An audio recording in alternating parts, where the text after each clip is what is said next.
We used to have it good back in the day. There used to be two worlds we could get lost in. The one in your living room and the one wherever you wanted it to be. See, what I'm trying to get at, right? Handhelds used to be a category. Now it's a form factor. Hi, I'm Sin. Today we're going to talk about handhelds and how they've been lost to time. Introducing handhelds. Any of these look familiar to you? Like nowadays, only the Nintendo Switch and the Steam Deck and its competitors are popular. But there used to be an entire world hidden in these small, powerful machines. See, on paper, you would need nothing more than a Steam Deck. This Steam Deck can play all of these consoles and more. So why would you need anything other than a Steam Deck, right? But with technology advancing, we've lost one specific thing, starting with the most obvious one. Size. Like, look at these form factors. And now look at the Switch and the Steam Deck. They're consoles you can hold and take to places. I would rather call them portable machines rather than handheld consoles. Back in the day, handhelds weren't a shrunken console because it just plain couldn't be. The tech just wasn't there. Even though the developers tried their best,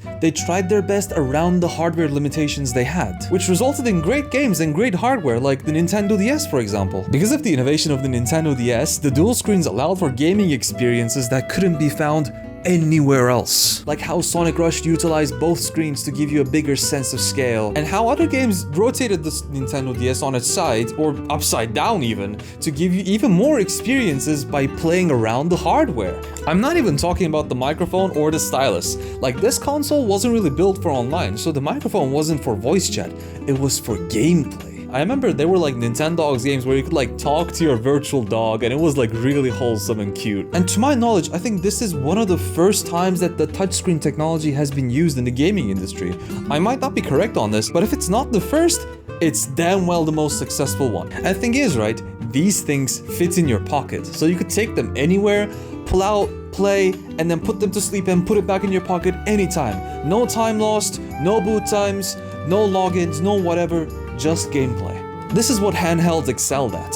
What the hell was that? These consoles and their games were designed around the philosophy that you could take them outside, play them for like 5 to 10 minutes, and put it away and come back to it later whenever you want, because you have it with you all the time. Because the form factor and the battery life and the games allowed you to do so. The game you played on the handheld device, you couldn't find on a living room console, and that's what made it special. Because as a kid, right, I had a PS2.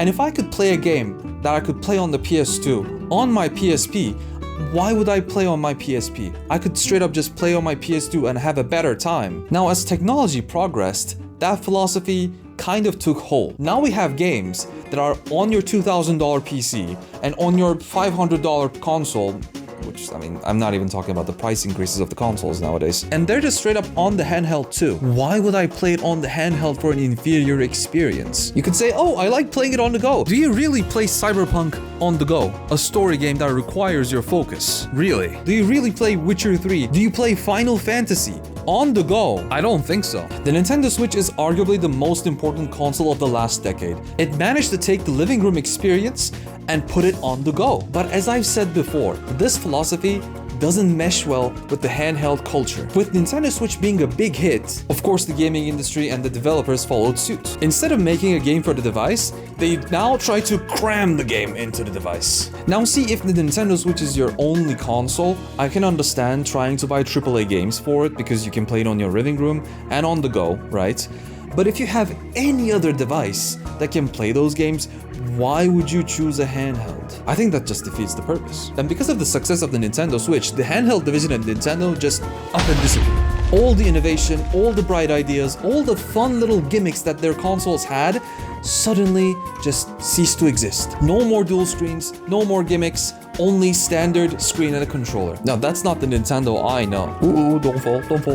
And now with the AAA games being crammed into these devices, the battery life becomes a problem. I don't remember a single instance of the Nintendo DS or the Game Boy giving out on me on a PlayStation, or the PSP for that matter. But my Nintendo Switch does on the daily. And my Steam Deck, because this thing might as well just not have a battery. Speaking of Steam Deck, as a kid, I had a dream. I had a dream to cram all these consoles and the living room ones into one single device. device, and this device allows that.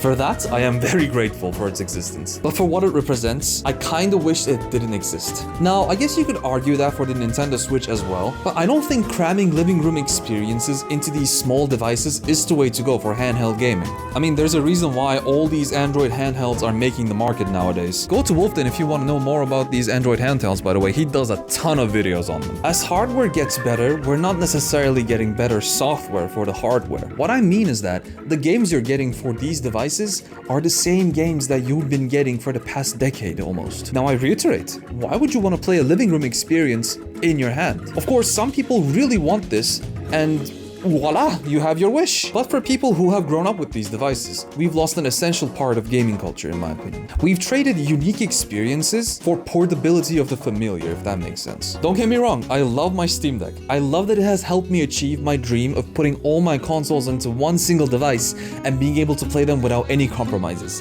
That is utterly amazing, and I'm really excited for Steam Deck 2. Valve is doing a great job with these. But a handheld used to be something special. You can't really get that experience on a living room, so you pulled out your handheld and played on a dual screen, or you played on your PSP with its hardware limitations, but the games built for them made them feel amazing. Like, I remember when I was a kid, I used to shut off my PS2 and go straight to my Nintendo DS to finish my Sonic game, or shut off my PS3 to go straight to my PSP to play some Final Fantasy Dissidia. Of course, the buttons with a screen argument can still kind of stand for the PSP, but this thing did not have two analogs, so the experiences for them were still pretty damn good given the hardware restrictions. I remember there used to be some first-person shooters for the PSP, and god, just playing them were god awful. Even though there's like several good games on the PSP that are like first-person shooters or just shooters in general, I never would recommend to anyone to play those. Now handhelds are just another screen with a controller attached to it with nothing special, because the library you have on these handhelds are nothing special. Now, if you would play, for example, Sonic Rush on an emulator, you would probably say, oh, this is a Nintendo DS game, I better play this on the original hardware where it's intended on, because it's a game intended to be played vertically. But let's say you play a Nintendo Switch game on any other platform, don't ask me how, and you don't immediately go, oh, I need to play this on a Switch so it's a better experience, because the experience does not change. It is exactly the same. The hardware is nothing special. I don't know if it's just me, but I don't want handhelds to just be more power, more power, more power, and be able to play more and more PC games or more and more AAA titles. That's not what a handheld is to me. What happened to devices that were low power by design and had games specifically made for them? I guess you could argue that the only device that fits that criteria is literally your phone. But even nowadays, phone games are on PC. Like, see here, basically. But what do you think? Do you miss the days of weird, bespoke, handheld exclusives? Or is more power in your pocket all you ever wanted? Depends on what you define as a pocket. Let me know in the comments, and press subscribe and press like if you like to see more videos like this, and this is Sin, signing off. Thanks for watching.